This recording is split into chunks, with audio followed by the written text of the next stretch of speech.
วัสดีค่ะ Food Travel พารวยทำง่ายขายดีไม่มีเอาวันนี้นะคะแนนจะพามาทำเมนูยำหอยแครงค่ะซึ่งเป็นอีกเมนูนึงนะคะที่น่าจะเป็นที่ชื่นชอบของใครหลายๆคนแล้วก็วิธีการทำง่ายมากๆเลยไปดูส่วนผสมและวิธีการทำกันเลยค่ะว่ามีอะไรบ้าง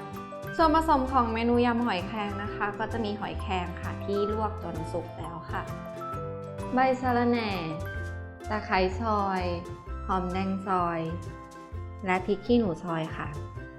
น้ำพริกเผาน้ำมะนาวน้ำปลาและน้ำตาลทรายค่ะ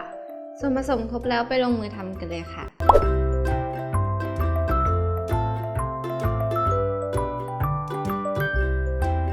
เรามาเริ่มทำเมนูยำหอยแครงกันเลยนะคะเราจะเริ่มจากการทำน้ำยำก่อนค่ะเริ่มจากใส่น้ำปลานะคะน้ำมะนาวน้ำตาลทรายค่ะแล้วก็คนให้น้ำตาลละลายนะคะ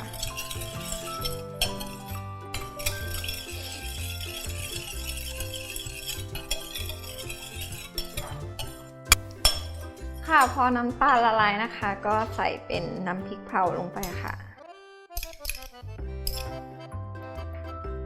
แล้วก็คนให้เข้ากันค่ะคนให้น้ำพริกเผาละลายก่อน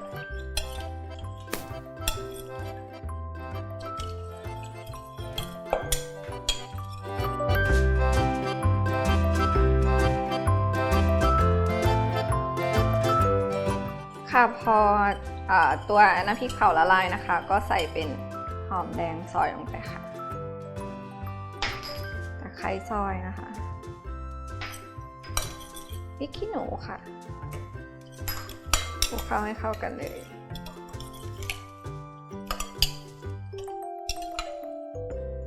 พอเข้ากันนี้แล้วค่ะใส่หอยแครงลงไป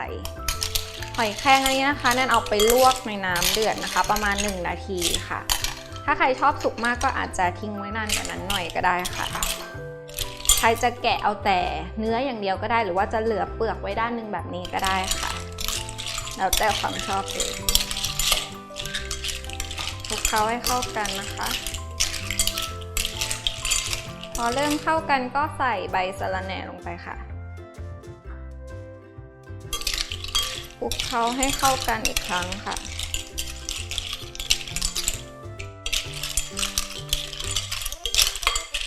พอเข้ากันนี้แล้วจัดใส่จานเสิร์ฟได้เลยค่ะ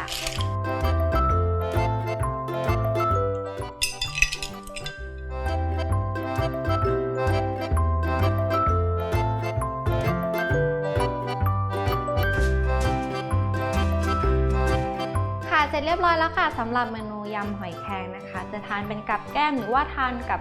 ข้าวก็อร่อยถูกใจแน่นอนค่ะสำหรับสูตรและวิธีการทำนะคะสามารถไปติดตามชมได้ทาง foodtower.tv ค่ะสำหรับวันนี้นั่นไปก่อนสวัสดีค่ะ